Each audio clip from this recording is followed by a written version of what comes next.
बाप नौकरी करता रहेगा, बेटा रिटायर हो जाएगा।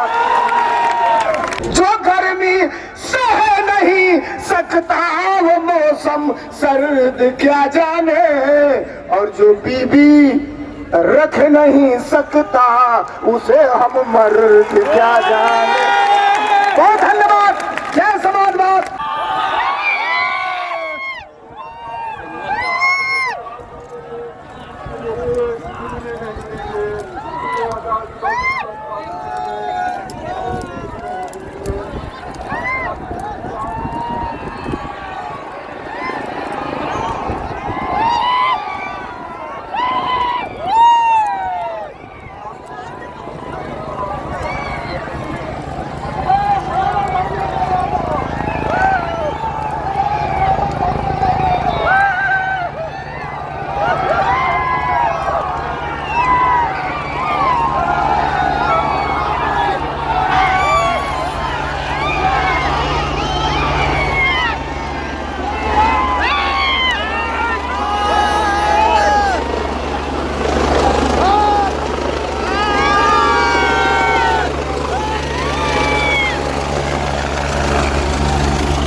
अखिलेश यादव, अखिलेश यादव, उठाइए दोनों हाथ देकर जोरदार तालियों से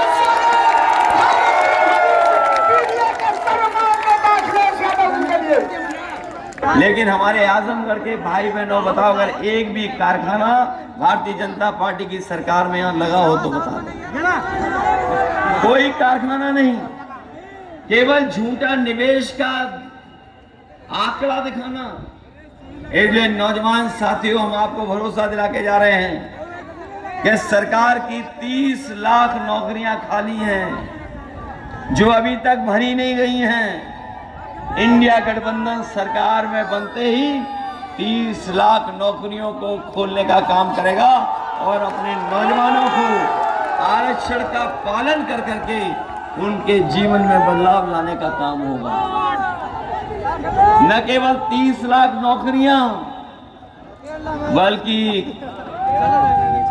जो अग्निवीर वाली व्यवस्था थी जिसमें बड़े पैमाने पर नौजवान फौज में भर्ती होते थे, जाके उन्हें वर्दी पहनने को मिलता था, पक्की नौकरी मिलती थी। इस सरकार ने उनकी भी नौकरी आधी अधूरी कर दी, 4 साल की नौकरी कर दी। अगर शहीद होगा तो सम्मान नहीं मिलेगा, जो सुविधाएं होती हैं वो भी नहीं मिलेगा, और 4 साल के बाद घर वापस भेज देंगे। हम समाजवादी लोग अपने नौजवानों को भरोसा दिला के जा रहे हैं कि ये अग्निवीर व्यवस्था कभी भी लागू नहीं होगी। संघ सरकार बनेगी तो अग्निवीर व्यवस्था खत्म करा करके जो पहले व्यवस्था व्यवस्था थी पक्की नौकरी वाली, वही फौज की पक्की नौकरी दिलाने का काम भी हम लोग नौजवानों को करेंगे। इनके 10 साल में हर बात झूठी निकली इनका हर वादा झूठा निकला। तो कभी जुमला लेकर के आए थे वो ही आज गारंटी लेकर के आए हैं, और गारंटी में कुछ मिलना नहीं है किसी को। जब इनके पहले घोषणा पत्र में कुछ नहीं लागू हो पाया तो बताओ गारंटी में क्या लागू हो जाएगा। और गारंटी जो लेके आए हैं सब झूठी गारंटी है। इसलिए जहां मैं आपसे अपील करने आया हूं वहीं मैं आपको सावधान करने भी आया हूं।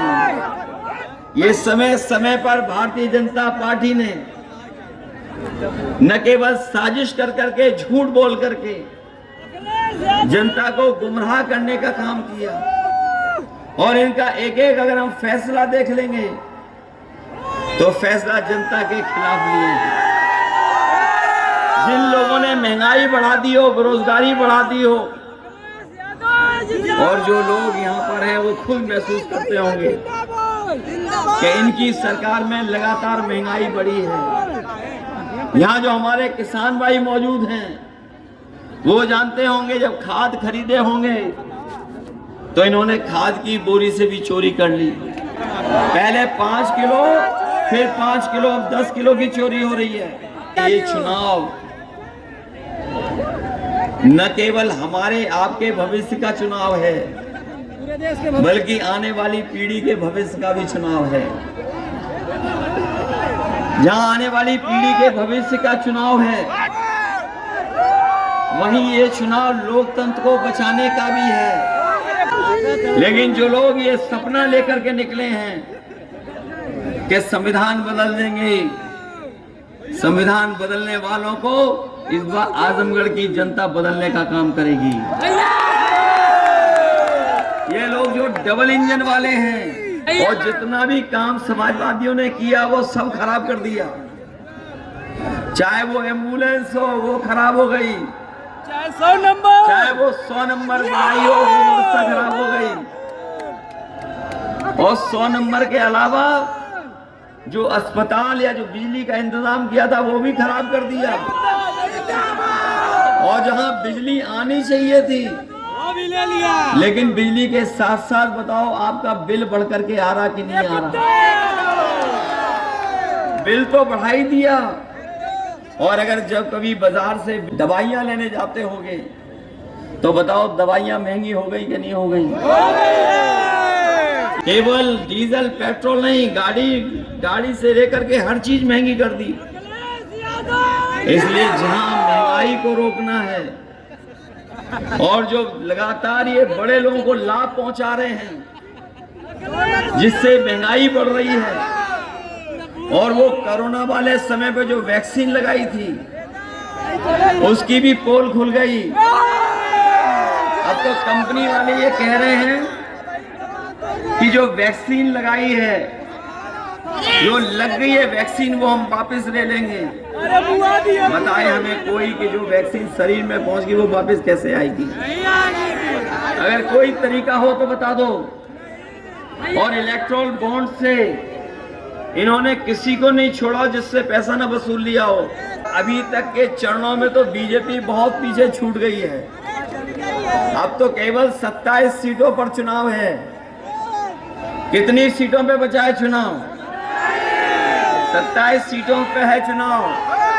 अभी तक तो हम ये कहते थे कि समाजवादी पार्टी और इंडिया गठबंधन एक सीट छोड़ करके सब सीटें जीतेगी, लेकिन अब जैसा पता लग रहा है कि हो सकता है जिस तरह से जनता का मूड है इस बार 80 की 80 सीटें भारतीय जनता पार्टी हार जाए। जब हम देखते हैं समीकरण को या हिसाब किताब लगाते हैं तो कोई सीट हमारी पीछे नहीं है। बताओ आजमगढ़ की सीट कोई पीछे है? आपके लालगंज की सीट कोई पीछे है क्या? आपके बगल की मऊ की सीट बताइए, आप अम्बेडकर नगर की सीट बताइए, आप संत कबीर नगर में पप्पू निषाद लड़ रहा है, क्या सीट पीछे है? कोई सीट पीछे नहीं है।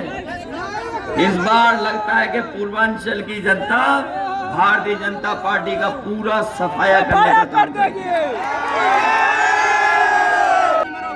और चाहे मेडिकल कॉलेज बनवाने हो, सड़कें चौड़ी देनी हो, अस्पताल से लेकर के 100 नंबर की गाड़ी से लेकर के एम्बुलेंस, सब कुछ नेताजी और समाजवादियों ने किया है।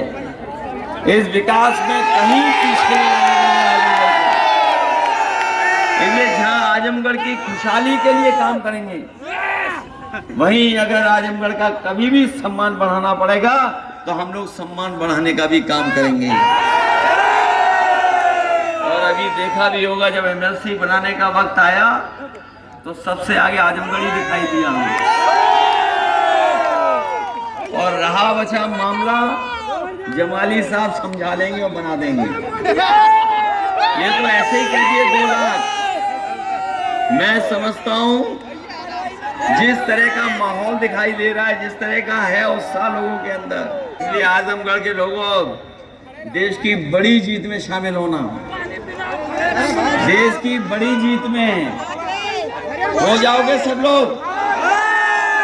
इसलिए मदद करना, यही सहयोग, यही मदद मांगने में आया। मुझे पूरा भरोसा है कि आप सब लोग मिलकर के पीड़ित परिवार को जहां ताकत दोगे, वहीं लोकतंत्र को बचाने के लिए एक एक वोट डालेंगे। और संविधान बचाने की ये बड़ी लड़ाई है, जहाँ एक तरफ संविधान को खत्म करना चाहते हैं, दूसरा हम सब लोग हैं जो संविधान बचाना चाहते हैं। हमें उम्मीद है कि जब 4 तारीख को परिणाम आएगा तो वो लोग जो संविधान को खत्म करना चाहते हैं, वो देश से हमेशा हमेशा के लिए साफ हो जाएंगे। और संविधान बचा करके हम आपके अधिकारों को, आपके सम्मान को और जो अधिकार हमें मिले हैं, उन अधिकारों को दिलाने का काम हम लोग करेंगे। आप सबका बहुत बहुत धन्यवाद, बहुत बहुत आभार प्रकट करता हूँ।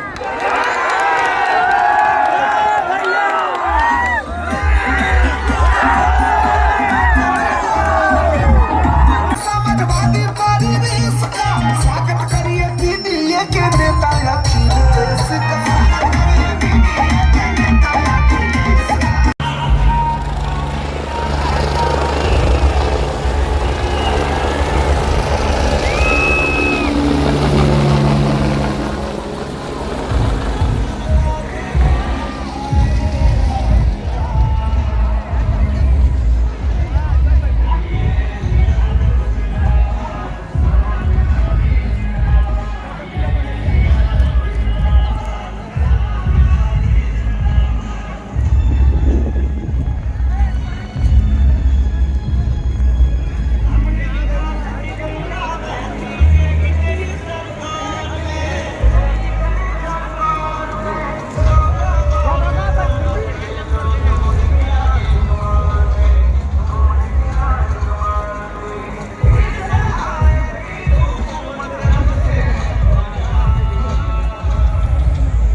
चारों तरफ सभी लोग जा रहे हैं।